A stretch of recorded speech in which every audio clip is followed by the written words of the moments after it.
Bonsoir à tous, merci de me recevoir chez vous en pleine crise.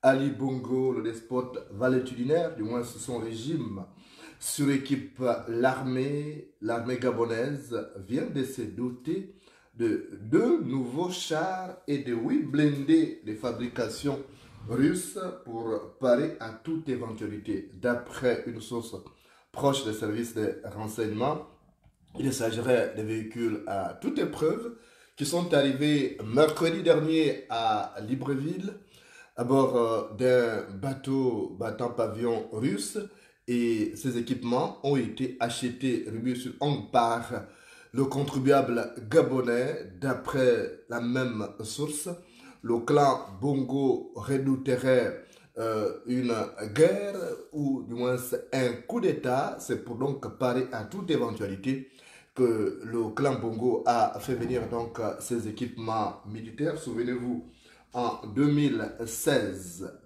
le 6 avril précisément 2016, donc pratiquement le même mois que celui qu'on vit présentement, Ali Bongo avait fait venir des équipements pour suréquiper l'armée gabonaise et préparer la présidentielle de 2016, présidentielle remportée par l'opposant Jean Ping, mais tripatouillé par le clan Bongo. Et l'histoire qui a tendance à bégayer se répète aujourd'hui avec donc l'importation de ces véhicules qui sont conduits justement par des ressortissants somaliens recrutés en Somalie et au Rwanda.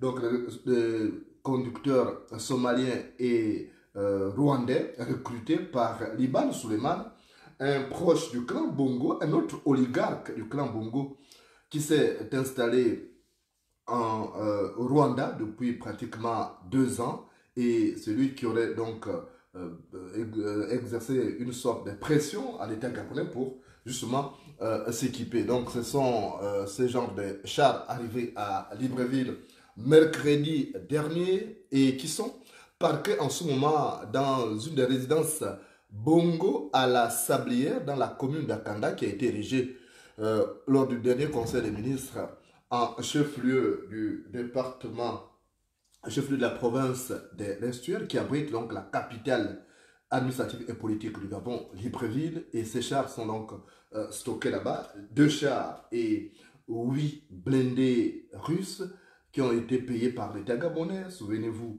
je vous avais parlé de la présence de l'ancien ministre de la Défense, Michael Moussa. Son séjour en Russie, c'était pour aller conclure justement ces contrats, et d'après une source proche des services de renseignement, c'est l'aboutissement de ces contrats justement qui s'est traduit par donc l'arrivée de ces véhicules qui coûtent extrêmement cher à l'État gabonais. Et je vous rappelle que le Gabon soutient la Russie dans ses conflits contre l'Ukraine. Lors du dernier vote ayant expulsé la Russie du Conseil des droits de l'homme, le Gabon avait voté contre, justement parce qu'il y a un partenariat entre la Russie et le Gabon. Il y aurait même des mercenaires russes au Gabon pour entraîner des mercenaires recrutés au Rwanda par Liban Suleiman, et qui seraient donc aujourd'hui dans les différentes unités militaires du Gabon, notamment la garde républicaine, qui est devenue une véritable milice au service du clan Bongo. Et d'après la source que j'ai eue au téléphone il y a une vingtaine de minutes exactement, ces miliciens ont déjà reçu des tenues militaires gabonais, des tenues de la garde républicaine.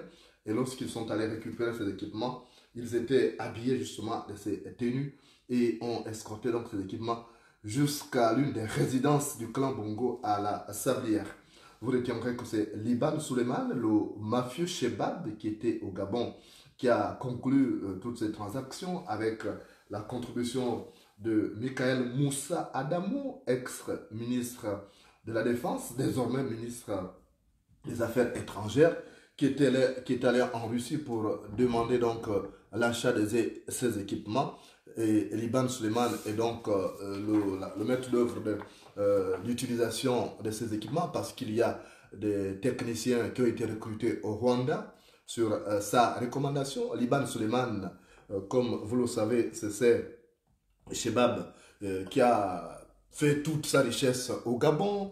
C'est lui qui était le manager du projet de construction des logements sociaux à Angonje, au nord de Libreville, pour en tirer le maximum des bénéfices. Je vous l'avais déjà dit au balcon, Liban Suleiman avait fait dans la surfacturation, et naturellement, il a pu engranger le maximum des bénéfices. Il avait même utilisé les mêmes méthodes dolosives pour les marchés de construction des centrales thermiques d'Alenakiri et de Port-Gentil, facturés à plusieurs dizaines de milliards de francs CFA via l'entreprise israélienne Telemenia, dont il était le parrain au moment des faits.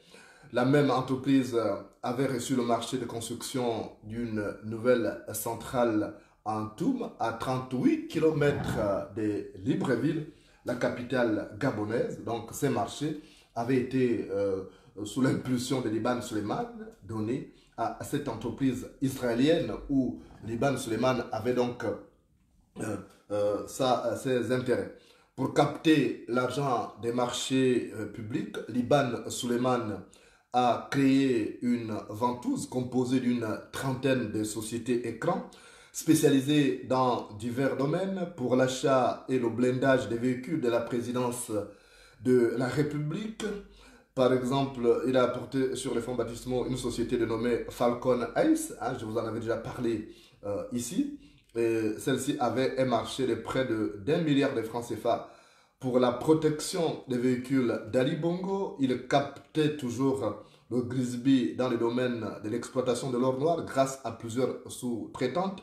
Pour réussir dans ces domaines, Liban Suleiman s'était entouré des services d'un certain Gabriel Tchougou, qui travaillait au cabinet Price Waterhouse Cooper.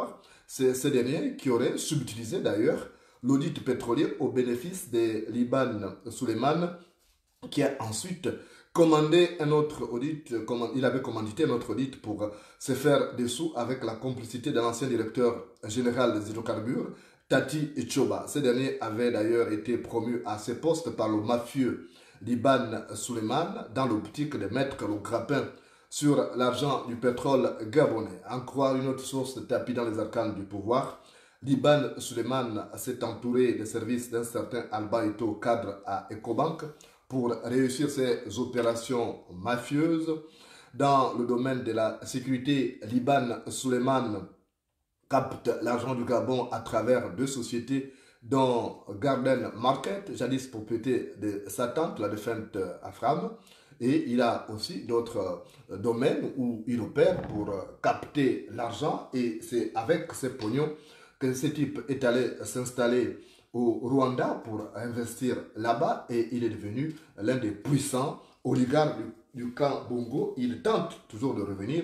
Et c'est même lui qui est à la manœuvre pour notre discussion avec les partenaires politiques autour d'Ali Bongo. Et il œuvre donc depuis le Rwanda au maintien du pouvoir d'Ali Bongo en allant donc recruter des mercenaires, des militaires qui sont disséminés aujourd'hui dans les différents corps gabonais, notamment la garde républicaine. Il a tout intérêt à garder le clan Bongo parce que le Gabon, c'est naturellement sa source d'enrichissement illicite. Liban Suleiman est aussi présenté comme un pied plat qui n'hésite pas de manquer de respect à d'anciens oligarques. On l'a connu, lui qui prétend être l'Indjolé, il est en réalité originaire de la Somalie. Il a fait toutes ses études aux États-Unis en tant que Somalien. C'est arrivé au Gabon pour vendre des babioles que cet homme est donc devenu ex-nihilo milliardaire,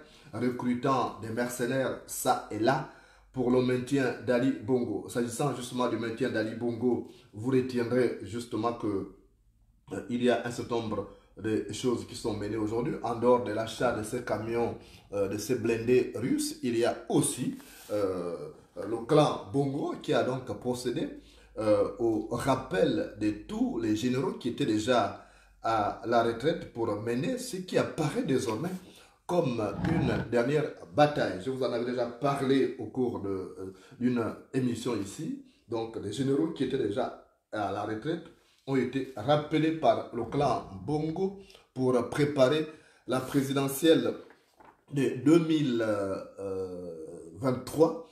Selon une source proche des services spéciaux de la présidence de la République, le despote aurait donné même des galons à une vingtaine d'officiers supérieurs pour les amener à faire sa basse besogne après donc un autre hold-up militaro-électoral qui se prépare donc du côté du Biafra Palace, non donné au palais de la présidence de la République. Le dictateur a d'abord pris le soin de se débarrasser de tous les officiers supérieurs réfractaires à son putsch du 31 décembre 2016. Certains ont été envoyés à la retraite anticipée, mais d'autres qui présentent plus de garanties de loyalisme ont donc été ramenés dans l'institution militaire pour jouer ces rôles.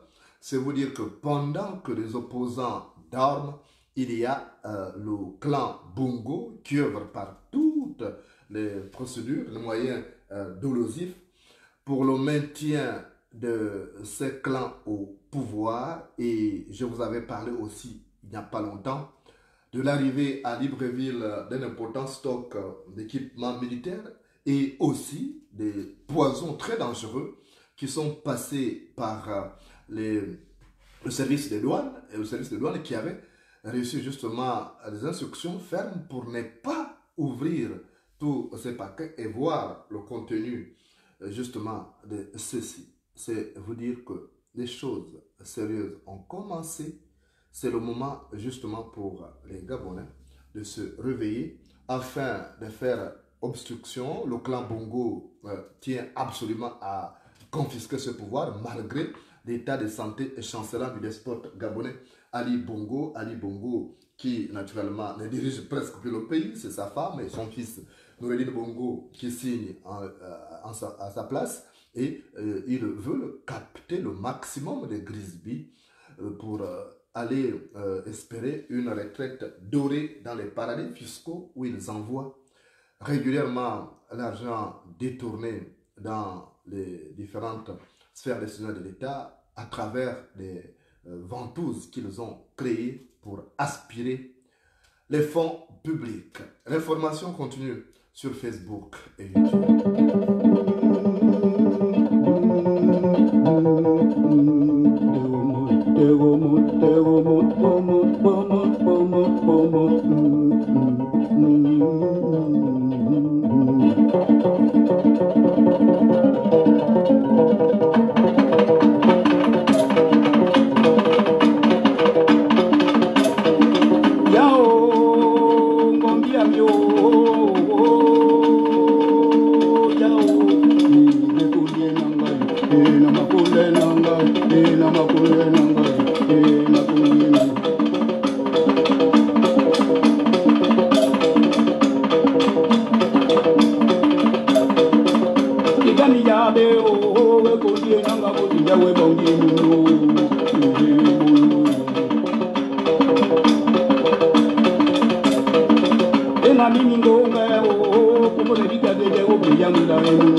Thank you.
Kundi nangao,